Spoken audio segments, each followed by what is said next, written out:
साहब जी, तंदूर वाला कहता है मैंने नहीं रोटियां लगा कर देनी। क्यों नहीं लगा कर देनी रोटियां? साहब जी, वो कहते हैं हम सिर्फ अपनी रोटियां बेचते हैं, किसी दूसरे को रोटियां नहीं लगा कर देते। अगर आपने अपनी रोटियां लगवानी है तो कहीं और से जाकर लगवा लो। मैं भी देखता हूँ वो कैसे नहीं लगा के देता रोटियां। ला इधर दे मुझे आटा। छोड़ो साहब जी, मैं तो कहता हूँ कहीं और से जाकर लगवा लेते हैं। मैं तुझे इधर से ही लगवा के दिखाता हूँ। वह तंदूर वाले, ये पकड़ आटा और रोटियां लगा कर दे।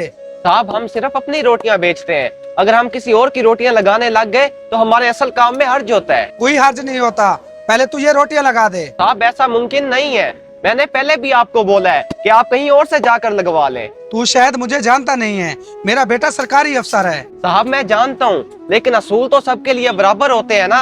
अगर मैं ऐसे काम करने लग गया तो वाकई मेरे काम में हर्ज होगा। अभी मैं अपने बेटे को कहकर तेरा तंदूर बंद करवाता हूँ, फिर तुझे पता चलेगा कि असल हर्ज क्या होता है। साहब गुस्सा ना करे, मैं भी लगा देता हूँ। हमने यहाँ से रोटियां नहीं लगवानी, अब तो ये तंदूर बंद ही होगा। ये पकड़, इसका तो तंदूर मैं बंद करवा के ही रहूंगा। साहब जी, मैं तो कहता हूँ छोड़ें, किसी गरीब की क्यों रोजी बंद करवानी है। इसका तंदूर तो मैं बंद करवा के ही छोड़ूंगा। पता नहीं ये शर्जील काल क्यों नहीं उठा रहा।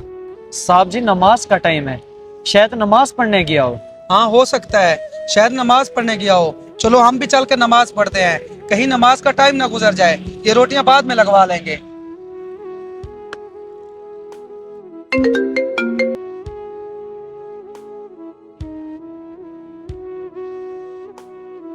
हाँ बेटा, मैंने आपको फोन इसलिए किया, हमारे मोहल्ले में जो तंदूर वाला है उसका तंदूर बंद करवाना है। हाँ मैं उसके पास रोटियां लगवाने गया, एक तो उसने मुझे रोटियां नहीं लगा कर दी और ऊपर से मेरी इंसल्ट की। अब जो कुछ मर्जी हो जाए, उसका तंदूर बंद ही होना चाहिए। ओए बेवकूफ, ये तू क्या कर रहा है? मस्जिद में जूतों के साथ दाखिल हो रहा है। क्या तुझे पता नहीं है कि मस्जिद में दाखिल होते वक्त सबसे पहले जूते उतारते हैं, वरना ये सजदे कबूल नहीं होते। साहब जी माफी चाहता हूँ, बेख्याली में मुझे पता नहीं चला। साहब एक बात बोलूं, शायद आपको गुस्सा है, मगर सच तो ये है मस्जिद में दाखिल होने से पहले सिर्फ जूते नहीं उतारते, बल्कि अपनी अना, तकब्बर और अकड़ उनको भी जूतों के नीचे रख कर आना पड़ता है, ताकि हकीकत में सजदे कबूल हो सकें। साहब हम सिर्फ अपनी रोटियां बेचते हैं, अगर हम किसी और की रोटियां लगाने लग गए तो हमारे असल काम में हर्ज होता है। अभी मैं अपने बेटे को कहकर तेरा तंदूर बंद करवाता हूँ, फिर